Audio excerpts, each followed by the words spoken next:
Hi there, welcome back to Your Money in Real Estate. We're getting into scope of work, and I just want to kind of review because it really is an overview of the whole real estate business where values are made and change of use. And renovations, Ian, is really a change of use, a change of purpose. We can't really start without a vision. The vision needs an execution, and you're saying the heart of a good renovation is the scope of work, is the plan that you would walk into your contractor and say, this is the list of what I want you to do. And that's where people are going to save money.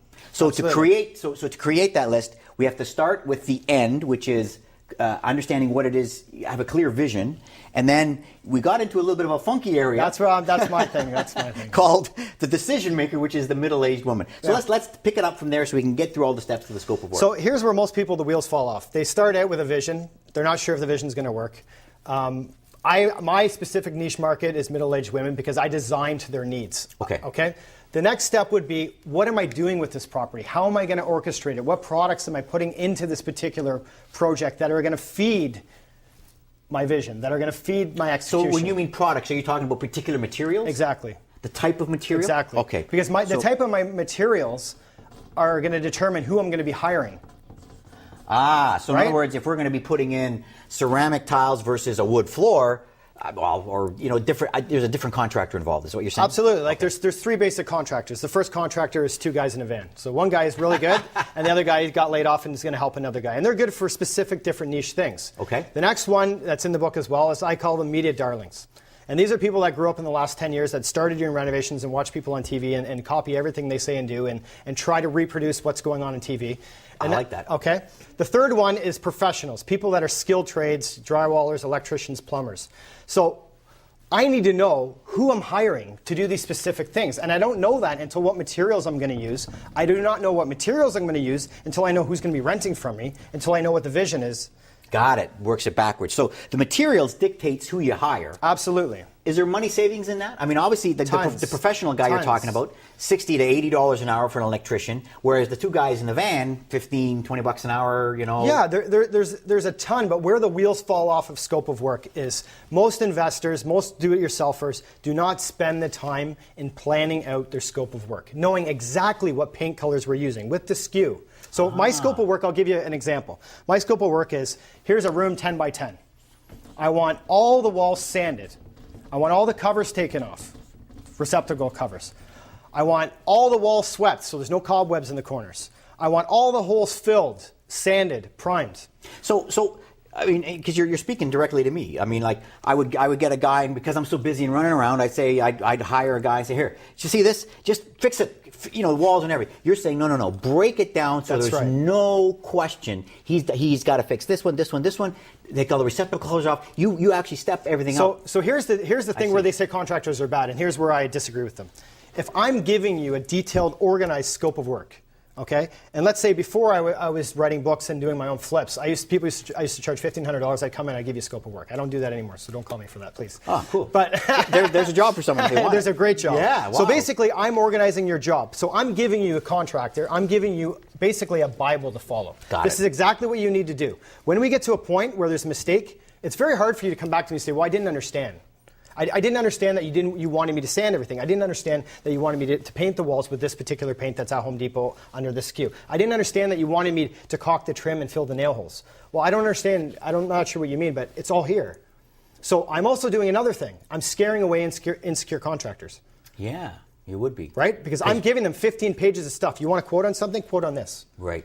Don't quote on what you imagine, because what you imagine and what I imagine are two different things. You're breaking down the business of renovation. There's a great book I just read called The E-Myth. And what it talks about is that you break down every job the way McDonald's has broken their job down. So that you give them such a list that, okay, phone rings, pick up, say hello, so that every step of the way you're covered, but that way there's no questions anymore. There's no doubt, and you're providing, as you say, but you're gonna intimidate a lot of guys from that because they're gonna think, oh my God, he's got, there's no room in here there's no room for me to charge an extra. But I also know the motivation of the contractor, so that's the key. So what I'm doing is I'm feeding into the same insecurity that I had as a contractor. So I'm scratching my own itch. Okay, I'm looking for somebody that's willing to reproduce what I want to do over and over and over again. What it does for them is it gives them job security. So if I say to you, Mark, I'm going to have 5 places this year. if you're going to come in line with me and work on these jobs, every job is exactly the same. Yeah. Every product's the same. Every paint, every touch-up is the same. That's the McDonald's thing. Everything is the same. It's just a repeating. It doesn't matter what the walls, what the house shape is. You've got your list. You got to do the exact same job. Absolutely. And then I'm not chained like I was as a chef. I'm not chained to that house anymore. I'm still there, and I love being there, and I love bringing coffees. But the thing is I'm giving them an opportunity not only to grow my business, but I'm giving them an opportunity to grow theirs. There's very few people that coach contractors. There's very few people that help contractors. There's not enough money in the business to actually to do a lot of this stuff. Right. So I have attached myself with 5 or 6 different people. I don't go through this anymore. I don't do scope of works for my own jobs because my guys already know. They've already done 20 jobs like it. Right. So now I'm hands-free. But it's like any business. I had to put in a ton of effort and work to get that up and running. But I did it the hard way, like everyone else, for the first 3 years. Yep. I didn't do this. Yep. I just flew by the seat of my pants and was like, yeah, paint this wall, whatever color you think. You showed up in the morning and say, okay, what am I going to do today? As opposed to saying, oh, I got to do this, this, and this. So back to the scope of work. Right. I have 4 or 5 of these in my project at once. Okay. So what I do as a chef, as a former chef, things come to me very, very quickly, and most people I learn quickly. Like, you think Gordon Ramsay was bad when I started being a renovator? I've lost more people than anyone. So what I started doing was, for the whole day, I would write out every single small item that needed to be done. Wow. So are homeowners and guys with small, you're saying that's the way to save money? Is that how they should operate as well? They should go in and control the contractor to that level? I'm not sure that control is a good word, but I think they need to reassure them. I think when you're starting out, it's not like I am now, drafting everything up. It's a give and take. Sure. Every contractor I've worked with, I've learned something, and they've learned something from me, hopefully. So it's more or less communicating on a very basic level. If I know I need to do 20 things, I write them on the board. Okay? I have a communication board as well. So what happens is, if you come on my job site, whether it's here or Calgary or Edmonton, you know what's going on for the day. You don't need to be trained in any specific development school or have any degrees. Yeah. When I come in, I see 20 things on a board and I see one thing scratched off in an initial, I know who did that job. I can go and talk to them and double check. The cool thing about that, when you have multiple trades, what I like to do is I actually get to the point where I say, if whoever gets the most check marks, done properly, that's the key thing, done properly because I've been a check, gets 2 cases of beer and a tickets to the movies. There's a motivator. It motivates, it works.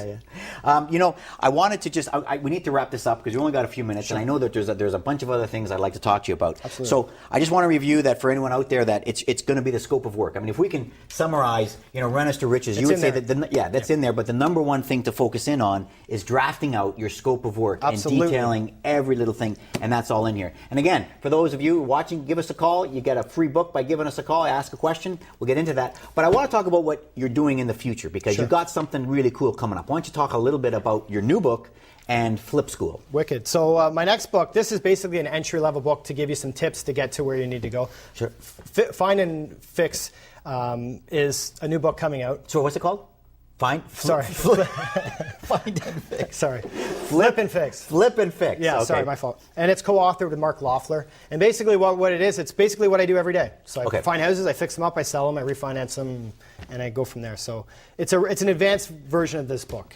So it's really taking not just renos, it's now taking a whole property and doing a flip. Exactly. And so let's talk a little bit more about Flip School, because that's a new thing you're doing as well. Yeah, Flip School, I've had 3 different classes. So it's a 6-month class. I take 6 to 10 people. And basically I buy a house with my own money. They pay a fee to come into Flip School. Okay. And they get full run of the classroom. It's a hands-on course. So they get to see the house before I buy it. They get to see it, how I finance it. My mortgage broker comes in and talks to them about it. My lawyer comes in and talks to them about it. They get to see my business opened up. And I only do it to a select small group of people that I can fit in a van. or in a small school bus, and we can travel around and find properties. And so is it a full-time course, or is it a part-time thing? Like, I know that a lot of people, they have, you go to you sit for a weekend and you learn about spreadsheets and different analysis. Mm-hmm. But this is an ongoing thing. Or this is an ongoing thing for 6 months. After school for 6 months. Yeah, it's basically full time. No, it's once a month, every one Saturday a month. It's designated for the 6-month period. So there's people that work 9 to 5 and they can't come all the time. So they come on the weekends and we have regular classes. And there's other people, when they have the flip, that are in between jobs that say, what, I want to get into this business. Sure. And they volunteer and they come and work for 6 months and they learn the whole business. So it's basically, when I started out, there was no school. I learned the That's school, right. and now that I have this gift, I make 98% of my money from buying and selling houses, so I can be brutally honest, and I can tell people the reality Sure. of how this business actually works. You know, we're going to have to wrap up. Okay. But I gotta say that the flip school thing I think is amazing, and for anyone out there watching, I think you should give Ian a call. Sure. His book is available at obviously all the chapters. Hopefully, we've helped you guys out on understanding the scope of work. And if you want to understand flipping and getting into the flipping of a grow up and whatever, give Ian a call and join Flip School. Thanks again. We'll see you again on Your Money in Real Estate. Take care.